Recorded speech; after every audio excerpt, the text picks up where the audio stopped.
नमस्ते भारत। आप सभी दर्शकों का पुनः स्वागत है आपके अपने YouTube चैनल संवाद की पॉडकास्ट सीरीज संवाद विद दीपक पवार में। और आज की संवाद यात्रा में हम पहुंचे हैं स्वामी श्री श्री 1008 स्वामी प्रबोधानंद गिरी जी महाराज, राष्ट्रीय अध्यक्ष हिंदू रक्षा सेना। और जब हिंदू रक्षा सेना की बात होती है, जो स्वामी जी के पास हम आए हैं, तो हम निश्चित रूप से इस पॉडकास्ट में हिंदू राष्ट्र, हिंदू रक्षा और हिंदुत्व की ही बात करेंगे।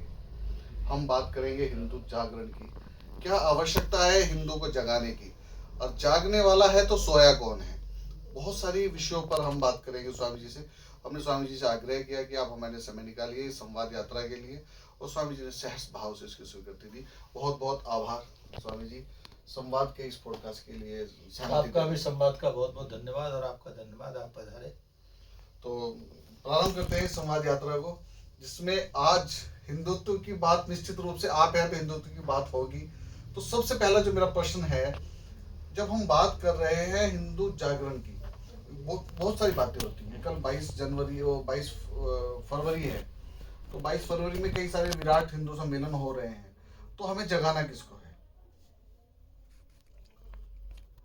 जगाने का जब हिंदू जागरण की बात करते हैं तो स्वाभाविक रूप से हिंदुओं को जगाने की बात होती है। और हिंदू की चिरकाल से एक आदत है, वह जागते हुए दिखाई तो जागते हुए देता है, लेकिन सोने की मुद्रा में होता है। और सोने की मुद्रा में होने के कारण से जो हिंदुओं पर विरोधी शक्तियां हैं वो हमला करती हैं और हावी होने का प्रयास करती हैं। लेकिन हिंदू जब जब बचा है, या हिंदू जब जब सुरक्षित रहा है, वह तभी सुरक्षित रहा है जब हिंदू जागृत रहा है। और हिंदू जागृत रहा है तो ये राष्ट्र संवर्धन चाली रहा है। हिंदू जब जब जागृत रहा है तो हिंदू राष्ट्र और भारत राष्ट्र जिसे हम लोग कहते हैं, ये सुरक्षित रहा है। तो इसीलिए हिंदू का जन जागरण बहुत जरूरी होता है, बार बार करना पड़ता है। उसी क्रम में वर्तमान में भी जो पूरे देश में जागरण का काम चल रहा है।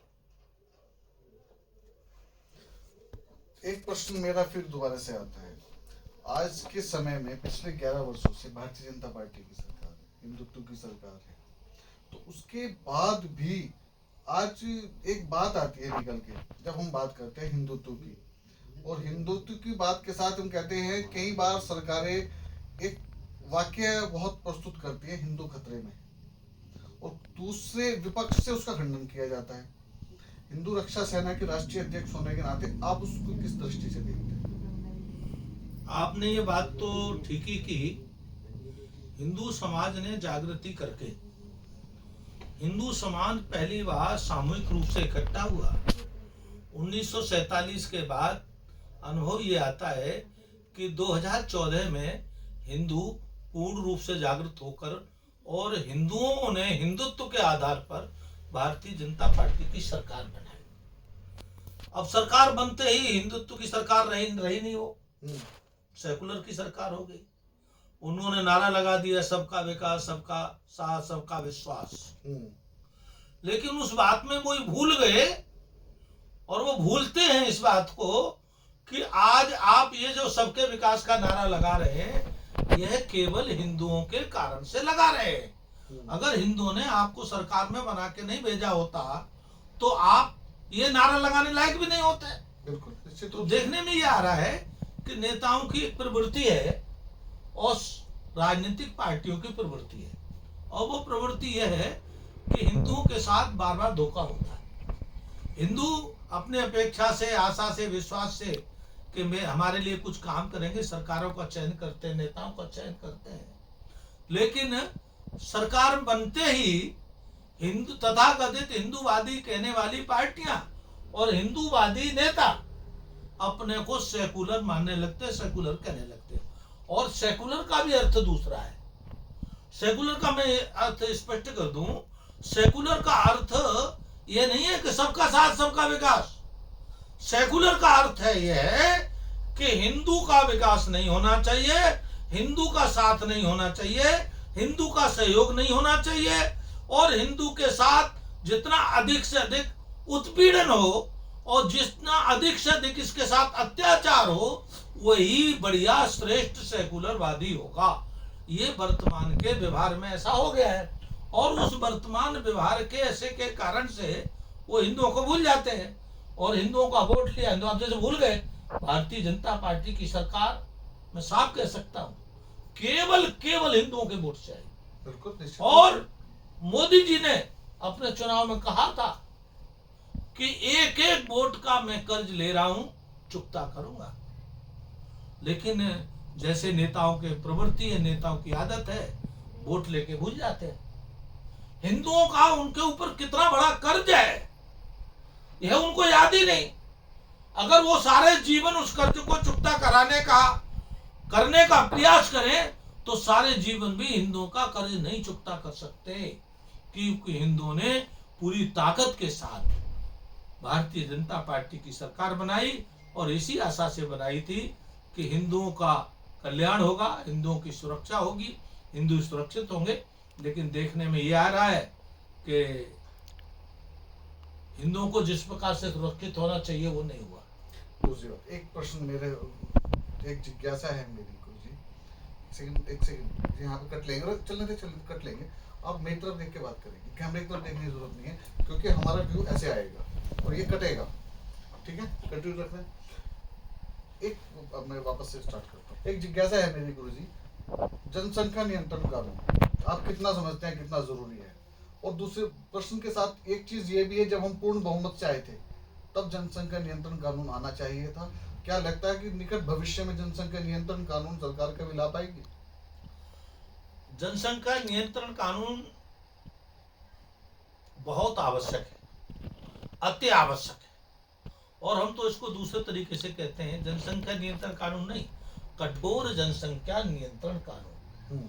और कठोर जब कहते हैं तो ये बात निश्चित हो जानी चाहिए, कानून तो अब तक बहुत बने भारत में, लेकिन उन कानूनों का न तो सदुपयोग होता, न उन लागू होते, कानून का उपयोग भी नहीं हो पाता। तो हम ये चाहते हैं, हमने कहा कठोर जनसंख्या नियंत्रण माने 100% उस कानून का लागू हो और उसका प्रयोग हो। अब कठोर जनसंख्या नियंत्रण कैसा होना चाहिए? हम दो, हमारे दो, दो के दो, सबके दो और केवल दो। ठीक है। और इसके आगे अगर कोई जाए, 2 के बाद 3 जाता है तो उसको कठोर दंड मिले। कठोर दंड की प्रक्रिया क्या हो?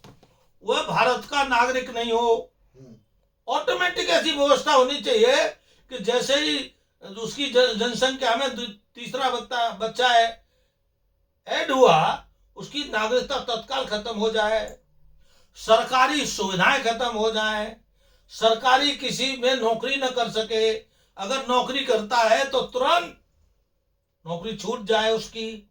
इतना ही नहीं हो, उसको भारी दंड पेमेंट करना पड़े। जब उसको लगेगा मैंने तीसरा बच्चा किया, मुझे 4 लाख, 5 लाख, 20 लाख दंड देना पड़ेगा, जो उसकी एक बार कैपेसिटी चुकता करने में उसको परेशानी हो। ठीक। और इसके बावजूद भी आदमी ना माने तो फिर यहां भारत में ऐसे रहे जैसे अवैध व्यक्ति किसी देश में घुसता है और अवैध व्यक्ति के साथ क्या व्यवहार किया जाता है, वह ठीक वैसा व्यवहार हो जब भारत के लोगों के साथ, तब यह 100% कठोर जनसंख्या नियंत्रण कानून लागू होगा। और ये लागू नहीं हुआ तो मैं आज आपको कहता हूं, 2014 में जब भारतीय जनता पार्टी की सरकार बनी थी तब भी मैंने कहा था, अगर आप जनसंख्या नियंत्रण कानून नहीं बनाएंगे तो पूरा देश गृह युद्ध में जलेगा। याद रख लीजिए, पूरा देश अपराधों का देश हो जाएगा, पूरा देश लूट का देश हो जाएगा, पूरे देश में त्राह त्राह मचने वाली है। और उसकी शुरुआत हो गई है, और मोदी जी को 2014 में ही सारे कानून लाते न लाते, ये लाना चाहिए, लेकिन कठोर जनसंख्या नियंत्रण लागू करना चाहिए था, लाना चाहिए था। और शायद मैं कहूंगा आपके द्वारा मोदी जी को भगवान सद्बुद्धि दे। आप मानते हैं कि कल नहीं किया तो आज करें। कहीं ना कहीं आप मानते हैं कि मोदी जी पद भ्रष्ट हो गए?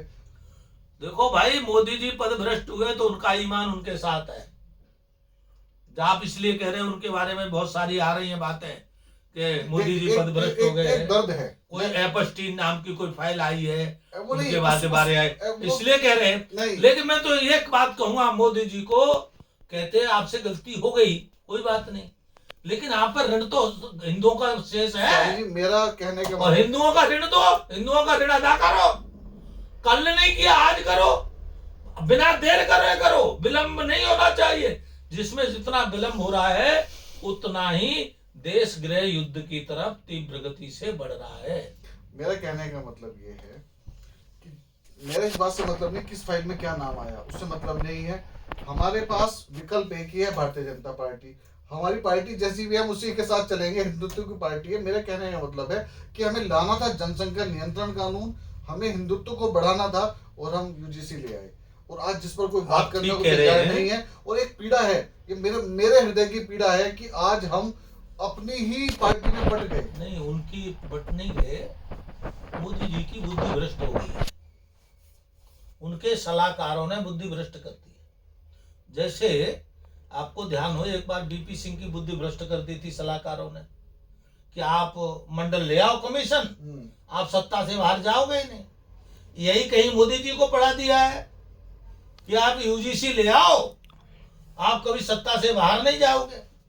लेकिन मैं मोदी जी को अभी भी सचेत करना चाहता हूं, बीपी सिंह की कितनी बड़ी दुर्दशा हुई, दोबारा सत्ता में तो आए नहीं, लेकिन कई सालों तक मृत्यु के लिए तड़पते रहे, मृत्यु नहीं मिली। क्योंकि राजा जब प्रजा पे अत्याचार करता है तो वो पाप नहीं होता, महापाप होता है। और ऐसा अत्याचार कि प्रजा को बांटने का अत्याचार, प्रजा को लड़ाने का अत्याचार, प्रजा में संघर्ष पैदा करने का, केवल इसीलिए वोट बैंक इकट्ठा करना, इसीलिए जनता को मरवा दो, जनता को हमला करवाओ। तो ऐसा जो आ गया है यूजीसी, जो भारत को में विशेष रूप से हिंदुओं को आपस में लड़ा करके युद्ध की तरफ जा रहा है, व्यक्ति व्यक्ति की हत्या करने को तैयार हो जाएगा, कल लोगों एक दूसरे के खून के प्यासे हो जाएंगे। तो ये उन्होंने अक्षम्य अपराध किया है, मैं शब्द प्रयोग कर रहा हूं, अक्षम्य अपराध है। इसका एक ही है उनके लिए प्रायश्चित, सबसे पहले यूजीसी वापस करें और उसके बाद देश से क्षमा मांगे। लेकिन मुझे लगता नहीं नेता शर्मशील होते, बेहया होते नेता, नेताओं को कोई शर्म नहीं होती, नेताओं के हृदय में दया भी नहीं होती। जैसा कि उसे नेता कहते हैं, तो इनके हृदय में कोई न दया है, और कर्तव्य की बात तो भूल ही जाओ। फिर तो दूसरों से अगर कर्तव्य की बात होती तो समान नागरिक संहिता कानून का वायदा किया था आपने, यूजीसी का तो वायदा किया यूजीसी का तो वायदा नहीं था, यूजीसी किसी ने मांगा भी नहीं था। देखिए आप क्यों लाए यूजीसी? इसका मतलब आपकी नीयत में खोट है, आपकी सोच में खोट है, कहीं ना कहीं आपने हिंदुओं के साथ धोखा किया है, आपने हिंदुओं के साथ अत्याचार किया है। लेकिन मैं आपके द्वारा कहना चाहता हूं, ये महापाप के भागी बनेंगे मोदी जी अगर यूजीसी वापस नहीं लिया तो। पाप के तो हो गए भागी, क्योंकि लया है तो पाप के तो हिस्सेदार हो गए, लेकिन महापाप के भागीदार बनेंगे, क्योंकि समाज को लड़ाना और योजनाबद्ध तरीके से लड़ाना ये बहुत बड़ा पाप है। तो वो भी उस समाज को लड़ाना जो आपके लिए हमेशा, हाँ, जिसने वोट दिया और तन मन धन से खड़ा रहा, हाँ, रातों दिन आपके कहने पे नारे लगाए, हर हर मोदी, घर घर मोदी, हर हर मोदी। मोदी भगवान बोले क्या? आप कल्पना करिए, आपको मोदी जी कितना सम्मान दिया जनता ने, आप क्या लौटा, आपको हर हर मोदी कहा, और आप क्या लौटा? आपकी बुद्धि को क्या हुआ है? थोड़ा बहुत अपनी बुद्धि को तरस लाओ मोदी जी। आपको जहां भगवान भोले का नाम दिया और आप भूल गए। लेकिन एक बात याद रखना, भगवान भोले जहां जब बात उनके गुणों पे आएगी, हाँ, अमरता का वरदान देते ना, तो वहां भस्मासुर आपको खुद ही बन जाना पड़ता है। भस्मासुर को ताकत दे देते हैं भगवान, लेकिन ये भी याद रखो, भस्मासुर वो स्वयं अपने हाथ से भस्म हो जाता है। आप भस्मासुर मत बनो। कहीं ना कहीं मुझे आपकी बात से एक याद आता है, जैन मुनि जी का एक वाक्य मुझे याद आता है, इंटरव्यू उन्होंने कहा था कि बीजेपी को कभी कोई नहीं हरा सकता, बीजेपी स्वयं को हराएगी। तो स्वयं को हराना मतलब ऐसे निर्णय आएंगे जिससे खुद ना खुद वो हार के कागार पे पहुंच ही जाएगी। चलिए, इस पे हमने बात की। अब मैंने कुछ समय पूर्व जब मैं आपसे संपर्क साधा, उसका विषय यह था कि मैंने आपका एक वक्तव्य सुना। उस वक्तव्य में जहां मैं अटका उत्तराखंड पे, क्योंकि मैं उत्तराखंड से आता हूँ। जब हम भारत की बात करते हैं, उत्तराखंड की बात करते हैं, मेरा प्रदेश है, और मैं इसको बड़े गर्व से मेरा प्रदेश इसीलिए कहता हूँ कि मेरा प्रदेश है, हर व्यक्ति का प्रदेश है ये। तो जो उत्तराखंड, मैं हमेशा अपने पॉडकास्ट में सभी से पूछता हूँ कि रजत जयंती बनाई, 25 वर्ष बनाए, उत्तराखंड में कहाँ तक पहुंची? ये प्रश्न मेरा सबसे रहता है। मैं आपसे भी संत समाज से एक सवाल पूछना चाहता हूँ कि रजत जयंती बनाई, उत्तराखंड के 25 वर्ष बनाए, कहाँ तक पहुंचे? आज भी हम पहाड़ और मैदान की लड़ाई लड़ रहे हैं, तो आज भी हम हरिद्वार को अलग करने की बात कर रहे हैं। उत्तराखंड को हम देवभूमि मानते हैं, और देवभूमि के स्वरूप को सुंदर और सजाने के लिए हमने उत्तराखंड मांगा था। आप भी उत्तराखंड के वासी हैं, मैं भी उत्तराखंड का वासी हूं, लेकिन इन 25 साल में उत्तराखंड के साथ न्याय नहीं हुआ, अर्थात देवभूमि के साथ न्याय नहीं हुआ। वो मैं इसलिए कह रहा हूं, 25 साल एक बहुत बड़ा काल होता है जी, एक बालक जवान बन जाता है। बिल्कुल निश्चित रूप से। आज वास्तव में देवभूमि जवानी की स्थिति था, लेकिन यहाँ क्या है, यहाँ तो नेताओं की चालबाजी के कारण से देवभूमि नरक भूमि की तरफ जा रहा है। पहला उदाहरण आप ये देखेंगे, देवभूमि कश्मीर बनने जा रहा है, पहला काम। बिल्कुल। आज और 25 साल पहले का आकलन करेंगे तो देवभूमि में बड़े मात्रा में ऐसे लोग घुस गए हैं जो देवभूमि के स्वरूप को बिगाड़ना चाहते हैं, जिन्हें हम विशेष रूप से इस्लाम के जिहादी कहते हैं। जिहादी, मैं उसी प्रश्न पे आने वाला था, ये आपने वहीं पे लिया है। तो ये इस्लाम के जो जिहादी है, इनका उद्देश्य है कि ये सीधा सा, जैसे इन्होंने कश्मीर से एक एक हिंदू को बाहर किया, देवभूमि मातृभूमि सब हम ही मानते हैं हिंदू, तो उसी योजना के तहत इन्होंने उत्तराखंड में डेरा डाला। सरकारों ने संरक्षण दिया, किसी सरकार ने कम दिया तो किसी ने ज्यादा दिया। उस संरक्षण के कारण से उत्तराखंड देवभूमि की बहुत बड़ी दुर्गति हो गई है। दुर्गति से मैं आपको स्पष्ट करता हूं, आज देवभूमि के जो तीर्थ है, उन तीर्थों पर जिहादियों का कब्जा हो गया। आप बॉर्डर क्षेत्र देखेंगे, देशद्रोही और जिहादी उस बॉर्डर क्षेत्र पर घुस गए हैं। आप देखेंगे जो देवभूमि की सुरक्षा के लिए कुछ विशेष कानून बनाए गए थे, उन कानूनों की जिहादी धज्जियां उड़ा रहे हैं। उदाहरण के रूप में अंग्रेजों का समय का कानून है कि हर की पैड़ी के क्षेत्र में एक निश्चित क्षेत्र है 8-9 किलोमीटर का जी, कोई भी इस गैर हिंदू वहां रह नहीं सकता, शाम को रुक नहीं सकता जी, व्यापार नहीं कर सकता, केवल निकल के जा सकता, ठहर नहीं सकता। लेकिन देखने में क्या आ रहा है, हरकी की पैड़ी पर इस्लाम के लोग व्यापार करते हैं, हरकी पैड़ी पर इन्हीं गंगा जी में थूकते हैं, देवभूमि के स्वरूप को बिगाड़ने का पूरा प्रयास करते हैं। कई बार देखा गया है हमला करते हुए पकड़े गए। तो वो सरेआम हरकी पैड़ी पर भी हम ये नहीं कह सकते कि 100% देवभूमि में आस्था रखने वाला, हरकी पौड़ी में आस्था रखने वाला, गंगा जी में आस्था रखने वाला देवभूमि में प्रवेश किया, हरकी पैड़ी पर प्रवेश किया, वह सुरक्षित होगा, क्योंकि उसको कहीं थूक जिहाद के मूत्र जिहाद का उसे शिकार होना पड़ेगा। तो ये कानून का धज्जियां उड़ रही है, सरकारें आई और गई। दूसरा कानून मैं आपको बताता हूं, जौनसार एक क्षेत्र है जी, तो जौनसार एसटी में आता है। एसटी का मतलब है जो वहां पहले से रह रहे थे, वो सब एसटी है। मतलब शायद 62 में वो लागू हुआ, उससे पहले से जो वहां रह रहे थे वो सब एसटी है। जी और उसकी जमीन एसटी की किसी को ट्रांसफर नहीं हो सकती, किसी के नाम चढ़ नहीं सकती, चढ़ नहीं सकते। किसी के नाम बिक नहीं सकती। आप समझ रहे?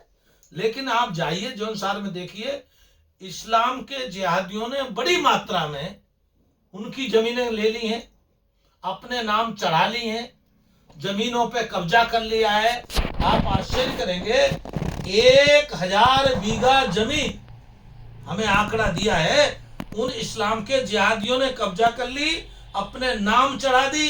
केवल जांच के नाम पे औपचारिकताएं होती हैं, कोई रिजल्ट नहीं आता, रिजल्ट बिल्कुल नहीं आता। ये तो मैं आपके द्वारा थोड़ा कह सकता हूं, और मैं प्रशंसा नहीं कर रहा, वास्तव में किसी ने काम किया हो तो उसको कहना चाहिए। उत्तराखंड का पहला मुख्यमंत्री है जिसे हम पुष्कर सिंह धामी कहते हैं। इस मुख्यमंत्री ने अपना प्रयास किया इस्लाम के जिहादियों के साथ संघर्ष करने का। जैसे उदाहरण के रूप में जगह जगह कब्र बना करके, चादर डाल के हरी, बड़ी मात्रा में सरकारी जमीन अवैध रूप से कब्जा की हुई थी जी। लेकिन उस व्यक्ति ने साहस करके 10,000 एकड़ जमीन इनसे खाली कराई है। लेकिन अभी भी ये मात्रा बहुत छोटी है, अभी मात्रा बहुत छोटी है, अभी बहुत बड़ा कब्जा है। अब मतलब यहाँ की वृक्षों पे कब्जा है, उनका भूमि पर कब्जा है। आपको दूसरा और बताता हूं, हल्द्वानी में इस्लाम के जिहादियों ने रेलवे की बहुत बड़ी जमीन कब्जा की हुई है, लेकिन खाली नहीं करा पा रही सरकार। और ऐसे जो हिंदू विरोधी नेता हैं वो उनके से फेवर में खड़े होते हैं। संरक्षण उन्हीं का है। इतना ही नहीं, पिछली बार कोर्ट के आदेश से वो खाली करानी थी, सरकार ने उस पर कार्रवाई करने का प्रयास किया। उल्टे हमारे पुलिस वाले लोग घायल हुए, उनके साथ दुर्व्यवहार किया उन्होंने, और हमला किया और चैलेंज किया यहाँ की प्रशासन को, शासन को। तो ये क्या है? ये देवभूमि बचने वाला क्या है? आज देवभूमि के पुराने रिकॉर्ड निकालेंगे और वर्तमान देखेंगे तो क्राइम की तरफ बढ़ता जा रहा है। और क्राइम की तरफ इसीलिए बढ़ रहा है क्योंकि बाहर का व्यक्ति यहाँ पर बहुत बड़ी मात्रा में आ जाता है और महात्मा गांधी के बल पर सारी सुविधाएं प्राप्त कर ले जाता है, यहाँ का वो नागरिक भी हो जाता है। और जो आप और हम यहाँ के नागरिक है, हमको और आपको नागरिक होने का मूल प्रमाण पत्र नहीं मिलता है। तो यहाँ की जो भ्रष्टाचार शासन प्रशासन की व्यवस्था है वो भी उसके लिए कहीं न कहीं दोषी है। नहीं तो आप बताओ, आप भी यहाँ रह रहे हो, मैं भी रह रहा हूँ, लेकिन मुझे मूल निवास प्रमाण पत्र नहीं मिलेगा। मैं 2000 से पहले रह रहा हूँ, ठीक है ना, आपको भी नहीं मिलेगा। लेकिन वो जिहादी लोग मूल निवास प्रमाण पत्र भी ले लेते हैं, सारी सरकारी सुविधाएं ले लेते हैं। तो ये सरकार के कानूनों को चिढ़ाते हैं वो, और कहते हैं तो हमारा कुछ नहीं कर सकते, और उनको कुछ नेता संरक्षण भी देते हैं। लेकिन काम जितना चाहिए उतना अभी नहीं हुआ। 25 साल में काम सो रहा। हम ये नहीं कह सकते कि देवभूमि हमने 25 साल में सुरक्षित की किसी चीज से। जैसे मान लीजिए स्वयं निर्भर भी नहीं, जब ये बना नहीं था उत्तराखंड प्रदेश, तब ये कहा जाता था कि यहाँ पर इतना प्राकृतिक संपदा है कि हमसे ज्यादा यहाँ कोई पूंजीपति हो नहीं सकता जी। बात भी ठीक थी। लेकिन वो जो प्राकृतिक संपदा है वह संपदा केवल नेताओं के काम आई। आप नेताओं के नाम गिनाऊंगा तो नेताओं को मैं पोल खोलूंगा तो एक एक नेता कोई बचेगा नहीं जी। लेकिन मैं आपको बताना इतना चाहता हूं, वो चाहे किसी पार्टी के नेता सही, अगर नेताओं की इंक्वायरी करा ली जाए तो शायद ही कोई एक आध नेता बचेगा जिससे जो हजारों करोड़ का ना हो। उसके घर पे उस पर 4 नाली 5 नाली भूमि होती थी पहाड़ पर, और पहाड़ छोड़ देता है। जैसे ही हजारों करोड़ का होता है देवभूमि का नेता, तो पहाड़ छोड़ देता है। पहाड़ को तो पहाड़ के लोगों को बहकाने के लिए जाता है, राजनीति करने के लिए नहीं। वो क्या अपना मकान दुकान मैदान बनाता है, सीधा देहरादून, सीधे देहरादून, हरिद्वार, कोटद्वार, हल्द्वानी। मतलब मैदान में बनाता है और बात सारे जीवन पहाड़ की करता है। तो वास्तव में उन नेताओं का पहाड़ से प्रेम कम है, अपने राजनीतिक फायदे से ज्यादा उनकी आसक्ति है। ये यहाँ की उत्तराखंड की देवभूमि के नेताओं को बात नहीं समझ में आएगी, लेकिन इस देवभूमि के वासियों को समझना चाहिए कि 25 साल से नेता आपको ठग रहे हैं, आपके साथ धोखा कर रहे हैं, और इन नेताओं से सावधान हो। यही आपके लिए पहला काम है। देवभूमि के वासियों, आपस में आप पहाड़ और मैदान में लड़ना तो बंद करो। ये तुमको नेता लड़ाते हैं जानबूझ करके, अपना और स्वयं न पहाड़ी मैदानी बात करते हैं और स्वयं आके मैदान में मकान बनाते हैं। मैदानियों से इनकी दोस्ती है, पहाड़ के सब नेताओं के व्यापार में चलते हैं मैदानी लोगों से तो, और पब्लिक को लड़ाते हैं पहाड़ी मैदानी करके। तो मेरा यह अभी यहाँ आपके माध्यम से कहना है, आप सब देवभूमि के वासी हैं। उत्तराखंड में रहने वाला ये व्यक्ति एक एक देवभूमि का वासी है, हमारा देवता है, और हम आपस में लोगों के कहने में ना है। लेकिन केवल आप एक ही ध्यान दो, जो यहाँ इस्लाम के जिहादी कश्मीर बनाने के टारगेट से आए हैं, केवल आप उनकी तरफ ध्यान दो। ये कश्मीर होने से नहीं बच सकता है, अन्यथा 10 साल में ये कश्मीर बन जाएगा। और कश्मीर बन में क्या हाल हुआ आप सब लोगों को पता है कि वहां पर भी कश्मीर में हिंदू एक से एक पूंजीपति था, एक से एक उनके पास ऐश्वर्य था। लेकिन जब वो वहां से भागे तो कोई सामान नहीं लेके भागे, कोई पैसा लेके नहीं भागे। अपनी जवान बहू और बेटी भी उन जिहादियों को देके आए थे। तो फिर आप सुरक्षित कैसे हो गए? वो जिहादी वही दोस्त थे, और वही उनके दोस्त थे। दोस्ती नहीं थे। हम जैसा कोई कहता था सावधान रहो, अरे गैरन महाराज हमारा रोज की दोस्ती है, आप क्यों हमारा झगड़ा कराना चाहते हो? अभी बहुत सारे लोग कहते हैं कि बोले अमन शांति। भाई अमन शांति जब होती है, देवता और राक्षस दोनों एक साथ नहीं बैठ सकते, निश्चित रूप से। ठीक है, देवता देवता होंगे तो शांति रहे, राक्षस होंगे तो भी शांति नहीं रहनी है। उदाहरण है, आप देखिए सारे इस्लाम के जिहादी आपस में लड़ रहे हैं, पूरा वर्ल्ड का ऐसा। लेकिन कहीं आप हिंदू देश देखो, हिंदू कहां लड़ता है? हिंदू किसी दूसरे से भी नहीं लड़ता, वो दरवाजा बंद कर लेता है। वो तो दरवाजा बंद कर लेता है, क्योंकि वो तो शांति का पुजारी है। शांति का वो तो भूखा रह सकता है लेकिन लूट नहीं सकता किसी का। शांति का पुजारी से मुझे एक जिज्ञासा मेरी है कि कहीं हमने ज्यादा शांति की बात करके हिंदू को निष्क्रिय तो नहीं कर रहे हम? आप ठीक कह रहे, हमने आधी बात समझी। महात्मा गांधी ने आधा सूत्र बनाया, अहिंसा परमो धर्म। लेकिन वो महात्मा गांधी ने इन्हें बताया धर्म के लिए हिंसा भी जरूरी है, हिंसा मत करो, ये पढ़ा दिया महात्मा गांधी ने, भारत के हिंदू ने पढ़ लिया। लेकिन ये आधा वाक्य है, पूरा वाक्य क्या है? धर्म की स्थापना के लिए अस्त्र उठा करके भी तभी शांति का, बिना क्रांति के शांति नहीं आती। क्रांति शांति की कुंजी कहलाती है। शांति कैसे आएगी? भय बिन होय न प्रीति। राम जी कहते हैं कि भाई ये जड़ लोग हैं, मूर्ख लोग हैं, ये नहीं मानते बिना भय के। समुद्र जड़ है, अज्ञानी को जड़ की जड़ ही जड़ भक्ति कहते हैं। जिनको मानवता नहीं है वो सब जड़ है, जिनके हृदय मानवता नहीं है। तो उन्होंने कहा ना राम जी ने, भय न होय न प्रीत, लाओ लचन मान लाओ, ये समुद्र ऐसे नहीं मानेगा। 3 दिन विनती हो गए, इसको समझ में नहीं आती। तो क्या है, हम दया किस पर कर रहे हैं? हमारी जो दया है, जिन पर दया नहीं करनी चाहिए उन पर हम दया कर रहे हैं। हम फैशनेबल हो रहे हैं, हम कहीं हीरो बनने के चक्कर में लग रहे हैं। हमें न देश दिखाई दे रहा, शर्म दिखाई दे रहा, न समस्या दिखाई दे रही। हम क्या है, shortcut will be cut short. हम शॉर्टकट जाकर के अपनी महत्वाकांक्षाओं को जगा लेते हैं, अपना लाभ ले लेते हैं।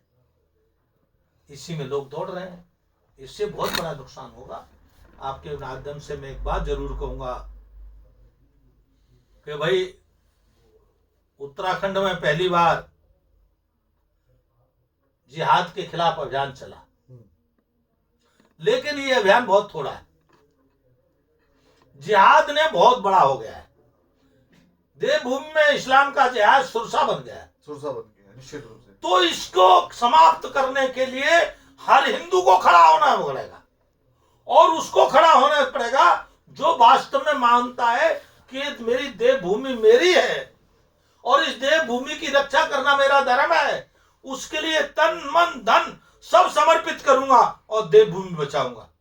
और देखो एक बात बताऊं, वीर हो गया वसुंधरा। वीर ही पृथ्वी का भोग करता है, बिल्कुल। और नहीं तो उसको उस भूमि को छोड़कर जाना पड़ता है या मरना पड़ता है। तो अभी भी देवभूमि के वासियों के लिए आवश्यक है वो अपनी वीरता दिखाएं। आप वीर पुरुष हैं, ये आपने सिद्ध कर दिया, आपने बंटवारा करा के लिया देवभूमि को, लेकिन आप वीरता आप इसके लिए देवभूमि का स्वरूप बचा रहे, इसके लिए भी एक बार आप खड़े होइए। इसके लिए भी एक आंदोलन करना पड़ेगा। एक आंदोलन खड़े होइए और एक एक को छांट करके, जो देवभूमि का नहीं है, देवभूमि में अत्याचार करने आया है, देवभूमि में जिहाद फैलाने आया है, देवभूमि में बहू बेटी को लेकर भागने के लिए लव जिहाद करने आया है, देवभूमि में लंड जिहाद करने आया है, या किसी भी प्रकार का जो जिहाद करने देवभूमि में आया है, उसको एक एक छांट करके बाहर करो, उसका इलाज करो। अगर आपने इलाज नहीं किया तो फिर तुम्हारा कश्मीर जैसा इलाज हो जाएगा, तुमको कश्मीर जैसी स्थिति में जाना पड़ेगा। लेकिन एक बात ध्यान रखना, आप जाओगे कहां तक भागोगे? कश्मीर से भागे तो इधर आ गए, अब यहां से कहां भागोगे? समुद्र में। कश्मीर गवाया, केरला गवाया, बांग्लादेश गवाया, बंगाल की स्थिति कैसी है? तो अभी आपने बंगाल की बात करी, मेरे पास एक बंगाल के भगत आए, बोलो जो कहता हो हिंदू हिंदू की बात बेकार है, और जो ये कहता हो भाजपा की सरकार बेकार है, बोले उसे बंगाल भेज दो 2 महीने के लिए, चल जाएगा। बताओ। बोले बंगाल में केवल 2 महीने बाहर है, और 2 महीने में वो ट्रेंड हो जाएगा, ये कहेगा नहीं भाजपा जरूरी है, वो कहा हिंदुत्व की बात ही जरूरी है, बोले वो सीख जाएगा। बोले बिना सिखाए, बोले सीखना हो तो बंगाल में, बोले हम तो बंगाल में रहते देखते हैं। ये उनके शब्द हैं। और जबकि जो वो बंगाल जो भारत का अंग है, वहां हालत है ये, और वो इसीलिए है वहां इस्लाम का जिहाद बहुत बड़ी मात्रा में फैल गया, देश का भी और विदेश का भी, और दोनों आकर के इकट्ठे हो गए हैं। तो बंगाल में अभी त्राय मरी है, चुनाव आयोग ने कड़ाई की है कि विदेशी लोगों का हम किसी प्रकार से वोटर लिस्ट में नामांतरण नहीं करेंगे, तो थोड़ा सा त्राय हुई है, लेकिन वो भी अभी बड़ी मात्रा में नहीं है, थोड़ी थोड़ी, क्योंकि कुछ तो ऐसे हैं जो आप सुना लीजिए 2003 से पहले ही बन गए, वो भी इस्लाम के जिहादी हैं। अरे आप समझ रहे हो, बांग्लादेश से में आदमी कब से घुसपैठ कर रहा है, हम तो 80 में भी सुनते थे बांग्लादेशी घुस रहे हैं, और वो वोटर लिस्ट में 2003 का दिया, जो 80 में है वो तो रहेगा ना, जो 90 में वो तो रहेगा ना, 2003 वाला तो रहेगा ना, 2003 के बाद का ही तो आप रोकोगे, तो जो 2003 से पहले आ गया वो भी तो खतरा है देश के लिए, खतरा है। तो वो है तो बंगाली बांग्लादेश का, लेकिन वो यहाँ रह रहा है, बन गया, उसका वोटर बन गया, यहाँ की राजनीति में हस्तक्षेप करता है और भी कई सारे काम करता है, जिसके कारण से यहाँ की देश की कानून व्यवस्था लचर होती है। एक अंतिम प्रश्न मेरा, हरिद्वार से हम आते हैं दोनों ही, और हरिद्वार में आश्रम भी है, कॉरिडोर को लेकर बहुत बात हो रही है, हरिद्वार हर की पौड़ी पे बनने वाले कॉरिडोर को लेकर बहुत बात होती है। और एक मेरा प्रश्न ये भी है कि हम देवभूमि को में पर्यटन बढ़ाने की बात करते हैं, तो जब हम तीर्थाटन को पर्यटन में परिवर्तित कर गए। हाँ, मैं आपकी दोनों बातों का उत्तर देता हूं। कॉरिडोर के जिस तरह से बात चल रही है, उस तरह से मैं उसके बनाने के फेवर में नहीं। पूरा आप मार्केट उजाड़ के कॉरिडोर बनाना चाहते हैं, हजारों लोगों की जीविकाओं पर आप हमला करके आप कॉरिडोर बनाना चाहते हैं। ऐसा कॉरिडोर हमको नहीं चाहिए, बिल्कुल नहीं चाहिए, कदापि नहीं चाहिए। आपको कॉरिडोर बनाना है तो मार्केट से दूसरा हटा के बना दो। हम्म, भाई मार्केट के बाद आप उधर दूसरी साइड से लेंगे तो पूरा रास्ता खाली है, गंगा जी का तो पूरा रास्ता खाली। ले जाओ आप गंगा के किनारे किनारे ले जाओ कॉरिडोर बना के। मूल स्वरूप जो पुराना है, आप मूल स्वरूप बिगाड़ करके आप कॉरिडोर बनाना चाहते हो, मूल जो हरिद्वार की प्रकृति है उसके साथ आप अन्याय करना चाहते हो कॉरिडोर के नाम पे, तो ये ठीक नहीं, पहली बात। दूसरी बात, कॉरिडोर बनाना क्यों चाहते हो भाई? धर्म में आप व्यापार करना चाहते हो इसलिए, ये भी पाप है। हम्म, आपको जानकारी दे दूं, आपने जहां जहां कॉरिडोर बनाए आपने सरकारी टिकट लगा दिया, एंट्री फीस लगा दी, मतलब भगवान के दर्शन करने के लिए भी वो जब जाएगा गरीब तो जा ही नहीं पाएगा। आप क्या कर रहे हैं कॉरिडोर के नाम पर? जहाँ पे व्यवस्था थोड़ी भी बनती है वहां इतना महंगा कर दिया जाता है, वहां के दर्शन इतने महंगे कर दिए जाते हैं, बड़ा दुर्भाग्य होता है। तो भगवान को महंगा मत करो और भगवान के साथ व्यापार भी मत करो। और आप ये दोनों काम करते हैं तो जो हमारी मूल संस्कृति है उसके साथ आप खिलवाड़ करते हैं। और आप नेता हैं, मैंने कहा आप तो संवेदनशील है नहीं, आपकी संवेदनाएं मर गई हैं, इसलिए आप ये सब दिखाई नहीं देता आपको।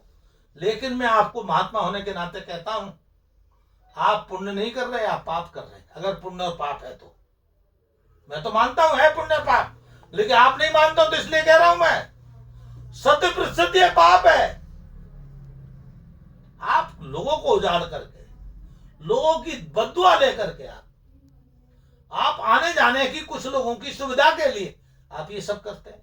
दूसरी बात, देवभूमि कहते हैं, तो देवभूमि हम जब कहते हैं तो देवभूमि से मतलब है यहाँ गंगा बहती है जी, यहाँ ऋषि मुनि रहते हैं जी, ऋषि मुनियों की तपोस्थली है, यहाँ पर हिमालय है, ऐसी बहुत सारी धार्मिक चीजें जहां मठ मंदिर हैं। और इन सब के स्वरूप को आप व्यापार में परिवर्तित कर दो, अर्थात आप पर्यटन कर दो, तो भी आप पाप कर रहे हैं। आप इसे करना ही चाहते हैं तो तीर्थाटन करिए। जो जिसकी भावना होगी, यहाँ की आस्था होगी, वो आएगा, आएगा, नहीं होगी नहीं आएगा। और पर्यटन करने के बाद तो कोई भी आता है, कैसे भी आता है, किसी लिए भी आता है। जैसे केदारनाथ में जाता है, हनीमून मनाने जाता है। केदारनाथ हनीमून मनाने के लिए नहीं है, केदारनाथ भगवान के दर्शन करो, ठीक है ना, इसके लिए है। आप जा रहे हैं हनीमून मनाने, तो जब आप हनीमून मनाओगे तो फिर प्रकृति कुछ न कुछ करेगी, फिर प्रलय आएगा, फिर 13 जैसी घटनाएं होंगी, फिर प्रलय आएगी, फिर सर्वनाश की ओर जाएंगे आप, देवभूमि को स्वाह कर देंगे आप।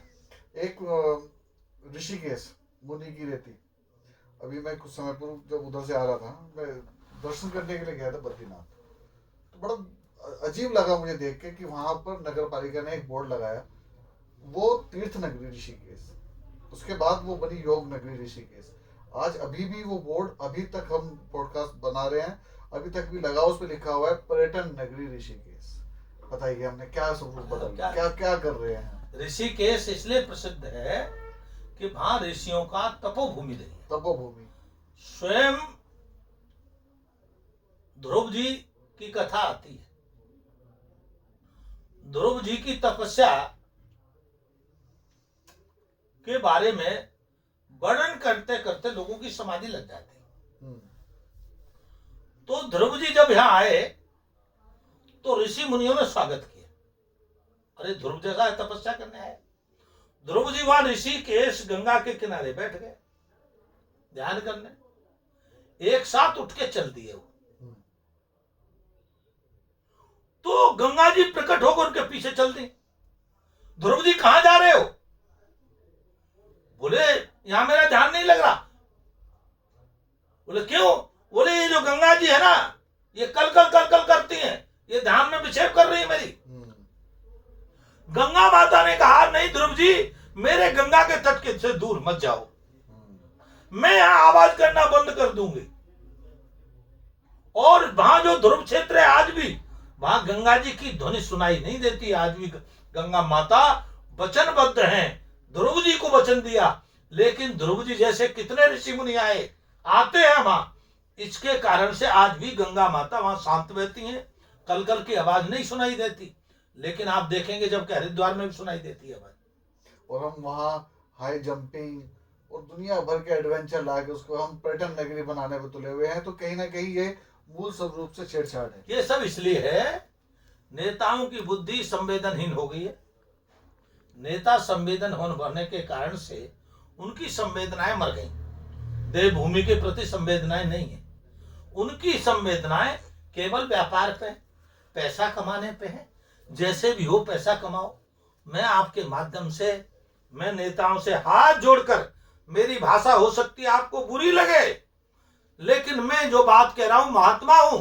मैं आपके हित में, आपके परिवार के हित में, आपके देश के हित में, आपके प्रदेश के हित में और प्रदेश वासियों के लिए कह रहा हूं कि देवभूमि को पर्यटन मत बनाओ, देवभूमि को तीर्थाटन बनाओ और देवभूमि के स्वरूप को बनाए रखने के लिए काम करो। भगवान आप पे बहुत कृपा करेंगे, निश्चित रूप से कृपा करेंगे, क्योंकि देवभूमि यहाँ लाखों ऋषि मुनियों की हजारों साल से, लाखों साल से तपस्या करने का स्थान रहा है। ये उसको मत दूषित करो, और दूषित करोगे तो जैसे 2013 के आपने प्रलय का बहुत छोटा सा अंश देखा, ये कहीं विराट न हो जाए और विराट स्वरूप आप देखने को न कर लगे, तो जहां हजारों की लोग अपनी जान गंवाए बैठे, तो कल ये संख्या लाखों की हो सकती है। ये न हो, इसीलिए मैं आपसे निवेदन कर रहा हूँ। बहुत सुंदर स्वामी जी, बहुत अच्छे ये संवाद यात्रा रही, और मेरी जितनी जिज्ञासाएं थी, जितने प्रश्न मैं अपने हृदय में लेके आया था, निश्चित रूप से सभी शांत हुए। और एक बात स्वामी जी के लिए जो अक्सर कही जाती है कि जब मैं पॉडकास्ट की बात कर रहा था तो बोलते बड़ा तीखा बोलते हैं, तो मुझे कहीं ना कहीं अंदर से मेरे भाव थे कि सत्य बोलते हैं, क्योंकि सत्य हमेशा तीखा होता है।